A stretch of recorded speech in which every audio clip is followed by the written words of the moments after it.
প্রথম দিনই সন্দেহ হয়েছিল খাবারগুলো নষ্ট করবো, খাবা না। আচ্ছা, এই যে রান্নাগুলো করি, পরিশ্রমগুলো দেই, এগুলো কোনো মূল্য নাই?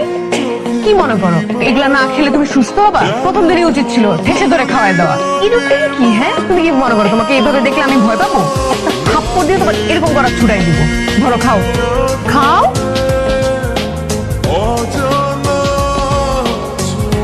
বল চাচা, আমার মন কান্দছে।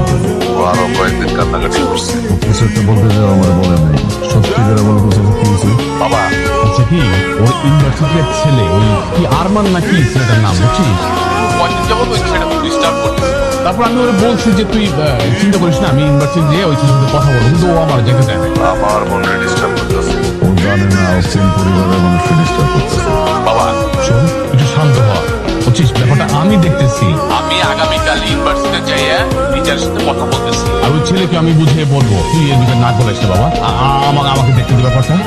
চাচা, তোমার কিচ্ছু দেখতে দেবো না। যা দেখার আমি দেখতেছি। আর কয়টা দিন রেস্ট করলে হতো না? ইউনিভার্সিটি আসাই লাগলো। এমন তো না যে খুব পড়াশোনা করো, করো তো জ্ঞানজাম। তো আর কয়টা দিন পরই করতে। আমার সেটাই মনে হচ্ছিল, কয়েকটা দিন পরে আসি। পরে আবার মনে হলো ইউনিভার্সিটি আমাকে মিস করে। অনেক মিস করে, করাটা স্বাভাবিক না?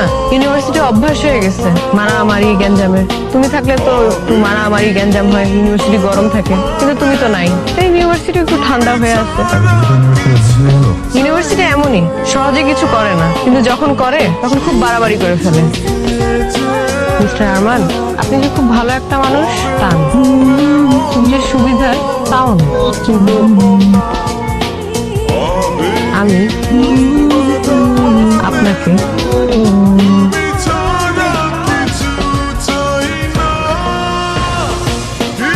কি করতেছো ভাইয়া? ও কিচ্ছু করে না, ও ভালো একটা ছেলে ভাইয়া। প্লিজ, কি করতেছো? ওদেরকে তো আমার না কেন ভাইয়া? ও তো তোরা ডিস্টার্ব করতে। না ভাইয়া, তুমি বুঝতেছো না ওই ছেলে না। না ভাইয়া, তুমি বুঝতেছো না, আমি তোমাকে সব বলবো।